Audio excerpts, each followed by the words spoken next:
ఆత్మజ్ఞానం అంటే వేదాంత శ్రవణం గురించి వినేవాళ్ళు తక్కువ. ఈ వేదాంత శ్రవణ మననాలు అవన్నీ చేసేవాళ్ళు కూడా చాలామంది విన్నా కూడా అర్థం కాదు.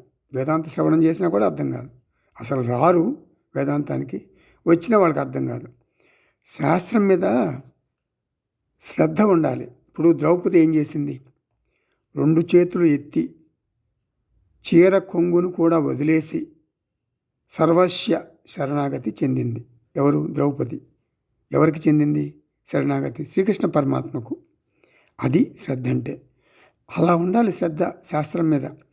ఒక చిన్న పిల్లవాడికి 500 రూపాయల నోటు ఇచ్చావు, లేకపోతే చాక్లెట్, రెండిట్లో 2 చూపించావు. ఏం చేస్తాడు చిన్నపిల్లాడు? చాక్లెట్ తీసుకుంటాడు. 500 రూపాయల నోటు పక్కన పెట్టేస్తాడు. వాడికి తెలియదు ధనం విలువ, అదేదో కాగితం అనుకుంటాడు. మనుషులందరూ ఇలాగే ధర్మార్థ కామాల వెంట పరుగులు పెడుతున్నారు. ఇదే మహా సంసారం అంటున్నారు అష్టావక్ర మహర్షి. ధర్మ అర్థ కామాల పట్ల రాగం వదిలిపెట్టు. ఎందుకు వదిలిపెట్టాలి? నీవు వాటిని కంట్రోల్ చేయాలని ప్రయత్నిస్తున్నావు. నీకు ఆ శక్తి లేదు. ఈ 3 ఊహించలేనివి, నియంత్రించలేనివి, నిలకడలేనివి. కాబట్టి నీకు శత్రువులు. అవి నీకు శత్రువులు. అంతేకాదు, లౌకిక సంపదల ఎదుగుదలకు సహకరించే పుణ్యం కూడా వదిలిపెట్టాలి. అంటే మతపరమైన కార్యక్రమాలు ఏమి చేయకూడదా? పుణ్యం వదిలిపెట్టమంటున్నారు అని అడగొద్దు. అది కాదు అర్థం ఇక్కడ.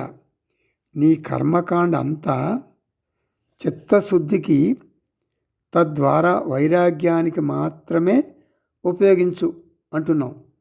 అప్పుడు దానిని ఆధ్యాత్మిక పుణ్యం అంటారు.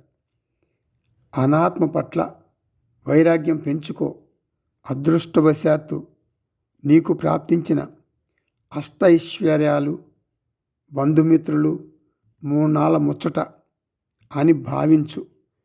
వ్యామోహాన్ని విడిచిపెట్టు. అసలు రహస్యం చెప్పనా? వ్యష్టి ఉపాధిలో నేను జీవాత్మగా ఉన్నాను. సమష్టి ఉపాధిలో నేనే పరమాత్మగా ఉన్నాను. నేనే. నా అసలు స్వరూపం ఏమిటి? నేను శుద్ధ చైతన్య స్వరూపాన్ని అంటున్నారు అష్టావక్ర మహర్షి.